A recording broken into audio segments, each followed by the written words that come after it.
Hello, everyone, and welcome to episode 10 of the Off the Cushion podcast. Offering simplified teachings from Chan Buddhism and other traditions, Off the Cushion seeks to make meditation accessible to practitioners of all backgrounds and skill levels, helping you to find peace wherever life takes you. I'm Sapar Vazane, and I'm here with Dwayne Rester. How's it going, Dwayne? Wonderful. Very good. And today's episode, we're going to discuss something that's very near and dear to our practice, but also to the subject of this podcast, which is practice in daily life. I'm going to start by reading a poem that you pulled from a Persian poet named Hafiz. It's called The Sacred Dance of Life, The Sacred Dance for Life. I sometimes forget that I was created for joy. My mind is too busy, my heart is too heavy. Heavy for me to remember that I have been called to dance the sacred dance for life. I was created to smile, to love, to be lifted up and lift others up. O sacred one, and untangle my feet from all that ensnares. Free my soul that we might dance, and that our dancing might be contagious. I'll share a link to this in the description for our podcast episode. Do you want to kick us off with some thoughts about how to bring our practice into daily life? Absolutely.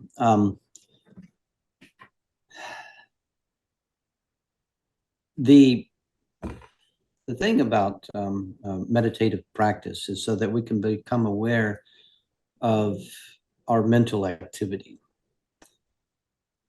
We practice simple methods like sitting or walking meditation to heighten our experiencing of sitting, breathing, perhaps a question. Heighten our awareness of when we're not actually doing that.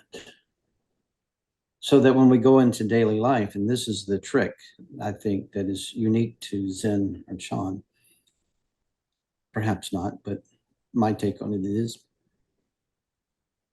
is that so when we go into daily life, we can be aware of our overlays, our additions in daily life that create what we consider stress or suffering or unsatisfactoriness in life. We've given talks on those in our previous talks. That's right. But daily life is essential if we can bring our practice of coming back to what is as opposed to what we want things to be.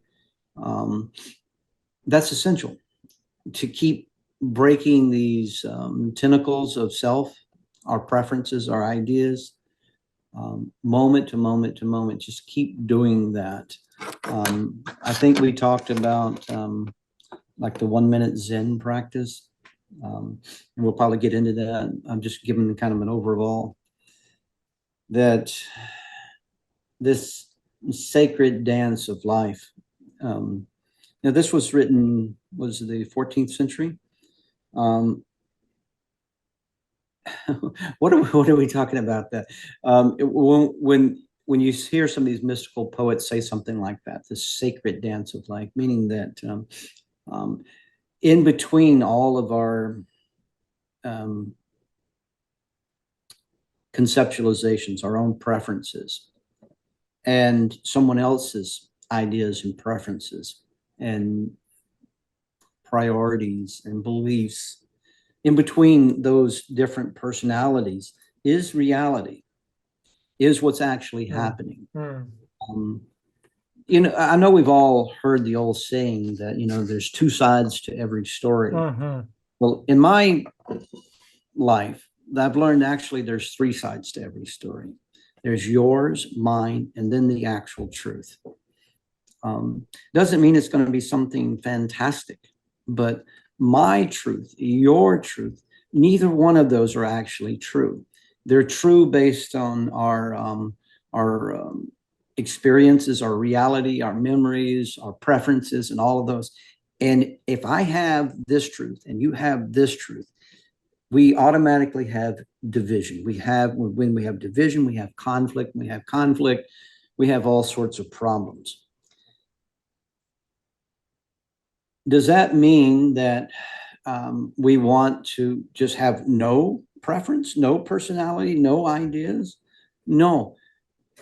What it means is that if we're almost intimately aware of who we think we are and who we think the other person is, if we're intimately aware of that conditioning, that programming, and we're able to um, balance some of that out or settle it down, that when we're in dealing with other people, even though they're probably not going to be there, that at least we don't add more to a situation, either positively or negatively. Right. But we're able to respond to the world without our own conditioning, unless, of course, we need to. I mean, like you may need to, you see a stop sign, you need to stop. That is a societal condition. At a red light and it's red, you got to stop, green, you go. But we don't have to bring in our frustrations with that. Well, they should have made that stop sign bigger, or they should have put it on this corner or that corner, or blah, blah, blah. That red light's too long. Oh, for goodness sakes. It is what it is, and so you tamp that down. Okay, the light will eventually change, or I'll grow old and die sitting here in my car. Whatever. But those agitations that come up, to see those and to ask ourselves, did I get kind of hooked in my own narrative and my own preferences, and all this stress and suffering that I'm feeling didn't come from the outside. It's my internalization, my perception of it, and saying, whoa, shoot, all this stress that I'm feeling is all invented. It's all in my own head. The very first line of the Dhammapada is basically says that everything comes from the mind, meaning our conceptual mind. The way we deal with life, everything comes from the mind. It doesn't mean that you ignore a door and you walk into it and say, well, I just mentally constructed that door. No, the door is there. You have to open it. But you don't have to open and close the door based on your own ideas and conceptualizations of it. Right. It's just a door. And you settle all of that overlay, all that addition, all those filters. So anyway, that's kind of an overlay of daily life, and I'll bounce it back to you some. Good, thank you. I think when we separate practice from daily life, we run into problems, because we look at what we do on the meditation cushion as something somehow separate from the rest of our lives. And what might happen is we become really good at being calm and patient and aware, or whatever adjective you want to use about yourself, while we're sitting on the cushion, but then we're just a total jerk to our spouse, or we're mean at work, or we're mad at stop signs, or what have you. I was listening to a recent video. Gogu at the Tallahassee Chan Center is doing a once a month Dharma talk on the Heart Sutra.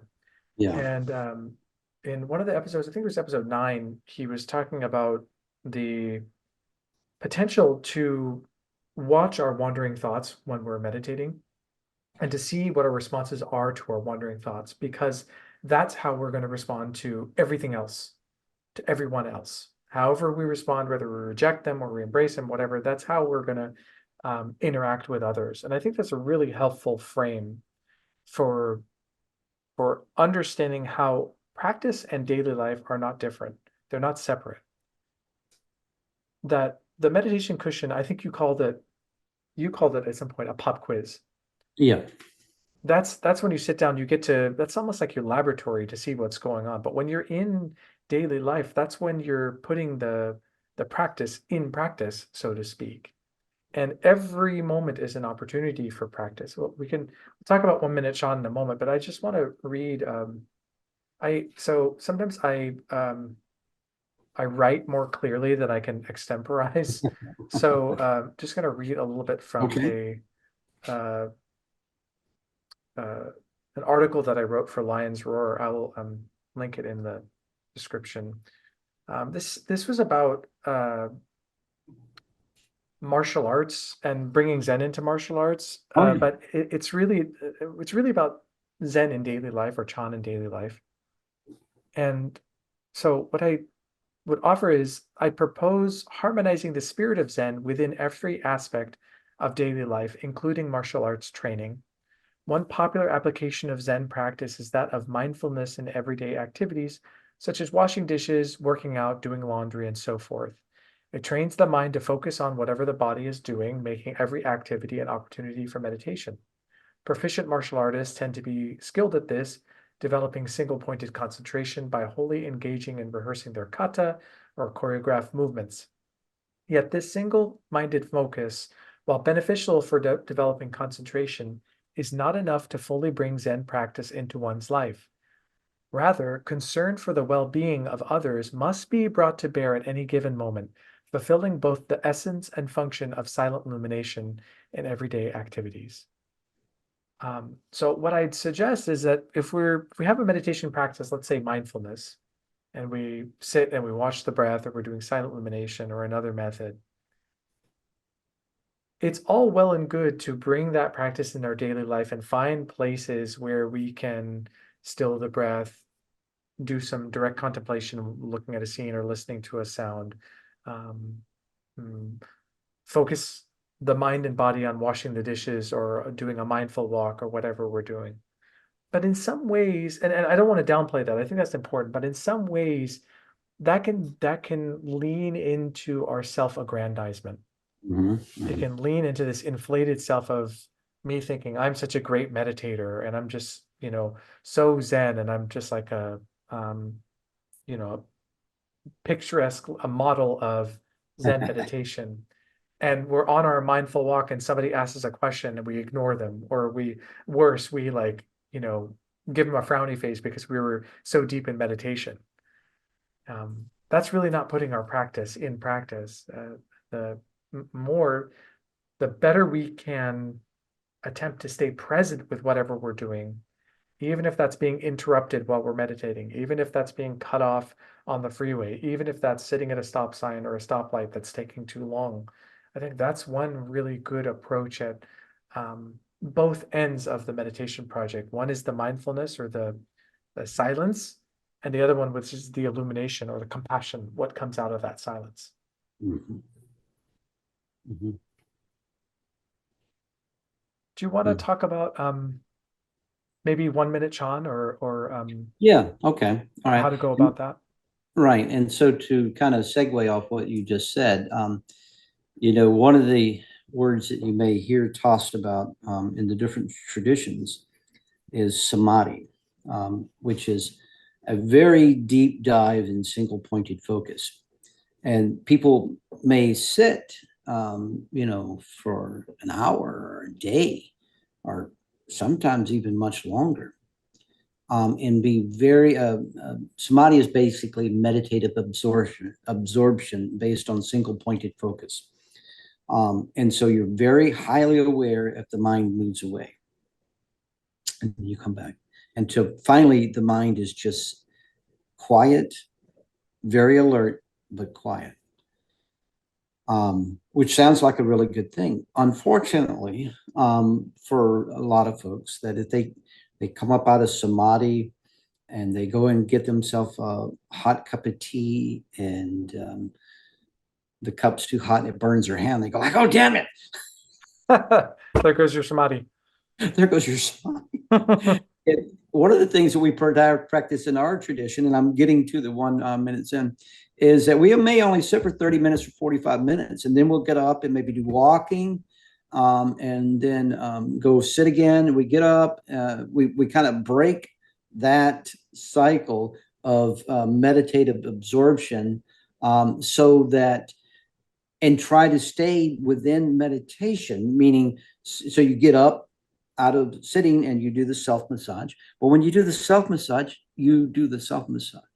When you do the exercises, you do the exercises. If you need to go walk and use the bathroom, you use the bathroom. And when you come back and sit on the cushion, you sit on the cushion. So it's single pointed focus broken up in several different places. That's a It's great not point. like, it's, yeah, it's not my, okay, as soon as I get back on the cushion, then I can meditate again. No, you're to do this meditation practice and not get pushed and pulled by the different conditions. It's a great point. And so that's like on a retreat. So, but oh my gosh, I can't wait to get to the next retreat because good God, I can't do this in daily life. And it's like, no, no, no, no, no. Exactly. You can do it in daily life. And then here's how you kind of work yourself into it. And Guagu developed this practice. He calls it 1 minute Zen. It's a really good practice. And I'm sure other traditions have come basically to some kind of idea, but at least I'll give it to you from our perspective. And that is that you pick 5 conditions during the day that are repetitive. When you first wake up and you say you're brushing your teeth, that with all the mental activity that might be happening, like, oh, as soon as I got to get to work, I've got to do this board meeting, and then I've got to do this, and then they're brushing your teeth, and your mind's a million miles away. Just take a moment, 2 minutes, whatever it is, and just experience brushing your teeth. The brushes on your teeth, the toothpaste, whatever it is, that activity, you're fully absorbed by that activity. You get in, you open the door, you get in your car, and you crank the engine. And you just sit there and you listen to the engine for a second. And then you back out. But what you notice is all this other stuff that's going to happen in the future, an hour from now, 10 minutes from now, no. Be present with just cranking the engine, listening to the engine. And then as so whatever you think, pick 5 things. But at those points when those things come up, like you have lunch, the first bite of lunch, instead of thinking about something that happened 2 hours ago in that board meeting or what's going to happen on the next meeting, just eat your sandwich, taste, experience, taste, not the past, not the future, but be present. What this does for us is it makes us aware of this mental continuum that's overlaying what's actually happening in front of you. And because often, let's say we have a meeting with someone and we got all this other past and future stuff in our head, and we have a meeting and we respond in a particular way, or we don't respond in a particular way. And then 2 hours later, it's like, why didn't I think of that? Or why did I say that? Well, it's because you had so much mental garbage going on in your head that you couldn't even hear yourself think. Now, how many times have we told ourselves, I couldn't even hear myself think? Well, why couldn't you hear yourself think? Because you've got so much garbage in your head filtering everything. And so maybe you respond out of frustration to your own mental anxiety that you've done to yourself. Right. And 2 hours later is not helpful if you're fired or if you've pissed somebody off. You went into that room with that baggage. Yeah, you went into that room with that baggage, and they probably came into the room with baggage themselves. Exactly. But the trick is the more that we're able to do that, when that person is responding from a place of their own baggage, you may recognize it a little bit quicker. I see that instead of, and so that you can maybe get some of those things that we learn from HR, human relations. Well, you should talk in active listening. You should kind of then you can process all of that philosophical, beautiful philosophical stuff. But often we can't think about it because we are so burdened with our own conceptualizations that have nothing to do with the present moment, what that person is saying to us. But if we're able to dampen that down because we've been practicing just being present with what we're doing. And it's for me, I'm retired now, but in my previous life, I was in construction and I didn't go to the same job site or same place every day. Once you got a job done, you went to some other place. But I would set an alarm. It would go off every 2 hours. It was a beep. And so it would remind me whatever I was doing at that point to just let go of the past, let go of the future, and to be present. What a great practice. And I would often find that my head was just spinning. And then as soon as I was able to dampen that down, it's like, oh, all I need to do is this. I was able to think more clearly, respond more clearly. So that when I did get into volatile situations, which in my world was always volatile, I called it beautiful chaos.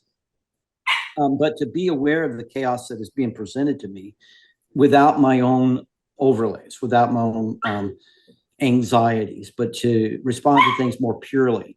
And that was a process that evolved from this 1 minute Zen. And as we had talked about, then the sitting practice became the kind of the pop quiz. If I convince myself too much that, yeah, I'm really kind of in this place of clarity all the time, and then I go sit, my mind spin, it's like bullshit. If you can't even Absolutely. sit, if you think you're quiet and you're a great samadhi practitioner, and then you can't, as soon as you come out of life and you sit and you're still got your head spinning, you missed the retreat. And the retreat is daily life. You don't need to go to the mountains. You don't need to go to the rivers. They're right here in front of you every moment. You're so right. And it bears mentioning too that just reinforcing what you said, that the what you're doing with the 1 minute Chan or 1 minute Zen 5 times a day, even though it might seem kind of silly from the get-go, like what can I get out of 1 minute? You're training yourself to have that reaction so that when somebody says something that triggers you, pisses you off, or whatever, rather than just flying off the handle immediately, your first default reaction, drop into the body, deepen the breath, connect with your bodily sensations or what's actually happened, what's actually being said. Maybe you misheard the person, or maybe they're coming with their own baggage, or maybe you're being triggered because of your own baggage. Then when you get to the cushion, let's say you have a daily practice, you're already ready, like you're already primed your mind the entire day to get to your sitting practice. A lot of people, when they sit, they might say, I get to the cushion and my mind's racing, I can't sit, I'm too tense, whatever. Well, you are asking a lot of ourselves to be able to sit down at 9 o'clock on a Tuesday and think we're just going to drop into like some deep meditative trance right after all of our work and our anxieties and our pressure and everything. But if we set ourselves up for success by just checking in for a couple minutes several times throughout the day, these two things, the daily practice and sitting on the cushion practice, they reinforce themselves. They reinforce one another. So it's not to be taken lightly. I think it's a really excellent way to incorporate into our daily life.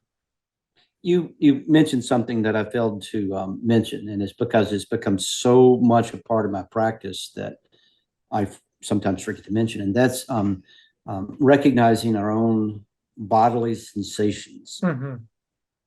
Within that 1 minute Zen, and this is something that develops later, to which is all the time, that the actual first thing that alarm goes off, yes, you're aware of your mental activity. You become aware of your mental activity, but the gateway there is sensations in the body. Right, right. And when we do the relaxation for meditation or within our movement type stuff, is that the first thing, you may be aware of your mental activity, but trying to be aware of the mind, using the mind, it kind of gets too tight. Using the mind to see the mind. One of the things that you can do is go to the body and you check in with the sensations in the body for tension, particularly like at the forehead and the shoulders and the abdomen. When we tend to overthink, we tighten our forehead. You see a lot of stuff going on here with yourself, or you feel it. You may see it in others. Or, shoulders get really tight, because you're angry. Right. Or really worried. You may feel a queasiness in your stomach. And actually recognizing those tense areas in the body, just know, wow. It's almost like you don't even have to challenge your mental overlay. It automatically releases. Right. There's a lot of modern neuroscience that points to that directly. They call it somatic experiencing. And so tuning into the body, the sensations and tensions in the body is critical and has been well taught in our lineage. So within movements in yoga, martial arts, or whatever, the more you're aware of this connection between mental activity and tensions in the body, sometimes mental activity creates tension in the body. Sometimes tensions in the body create a mental activity. They go on a loop. And one way, instead of trying to think your way out of a problem, simply relaxing the body breaks that cycle. I won't go into depth in there. There's one really good book called The Body Keeps the Score, and written by a student of a guy named Peter Levine. You can look into that kind of detail. They go into extreme detail on this. But, we've been taught this going many, many lineages ago. So anyway, there's some solid stuff to there. So thank you for reminding us of being aware of sensations in the body. Sure, absolutely. And perhaps we can leave it there for today, unless you have something else that you want us No, to think no, about. that's fine. I think Okay. I think we're good. And let's just close with the Sacred Dance for Life by Hafez again. Good. I sometimes forget that I was created for joy. My mind is too busy, my heart is too heavy. Heavy for me to remember that I have been called to dance the sacred dance for life. I was created to smile, to love, to be lifted up and lift others up. O Sacred One, untangle my feet from all that ensnares. Free my soul that we might dance and that our dancing might be contagious. Love it. Love it. Thanks for pulling that for us. Oh, it was great. I saw it on Facebook from a friend the other day. Different reference, but I thought that's it. That's daily life practice right Perfect. there. It's perfect. Thank you so much, Dwayne. And thank you, everyone, for tuning into the Off the Cushion podcast. Please be sure to like and subscribe for more. You can leave us a comment or question or email us at offthecushionpodcast@gmail.com. We'll see you next time. See you soon.